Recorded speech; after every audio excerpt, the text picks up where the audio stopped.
Okay, so I'm replacing the grid on this door, so the glass is just sitting inside. I bought a fresh grid, and that's going in. It just comes out with a bunch of screws. I have another video on that. But while it's off, I also want to fix these. Over the years, apparently, people have put various, curtains and things like that on this door. So they left holes. So this is from one set of curtains.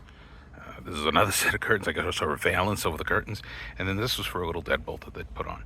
So all of this I want to replace. And your process is take a hammer. I had a little hammer like that. That's what you want. Something little, or a punch, or even the pin from the door will do with the hinges.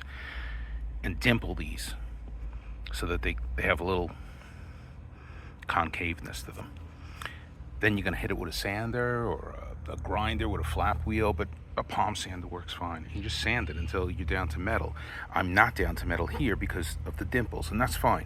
We're going to fill it with the same thing they used to fill cars, which is, sorry for all the movement, this. You go get it in Walmart if you want to, or anywhere, probably Amazon or stuff like that. Bondo, any of the Bondos will work. I just picked the original one because it was sitting on the shelf. And what you'll do is, this is gook. It stinks, because it's solvent based.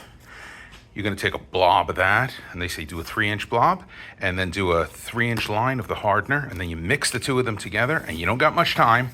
If it's cool out, you'll have about 3 to 4 minutes. If it's hot and sunny out, and you're working on a warm door, you'll have about a minute.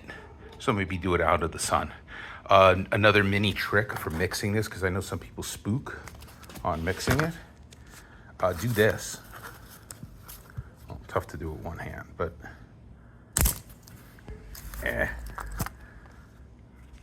So in my case, I'm actually going to make a smaller blob, like a 2-inch blob. So just measure out 2 inches in both directions, so figure 2 inches is about there. Make a little circle.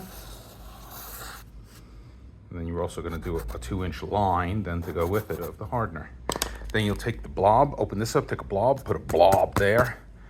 Take the hardener part, do a little line here, and then you mix them. I'm mixing them with a little scraper. Plastic scrapers are better, so when you buy this, buy a couple of plastic scrapers. That's because when they're done, you throw them in the garbage. You don't got to worry about making them super clean if you're good enough to clean things.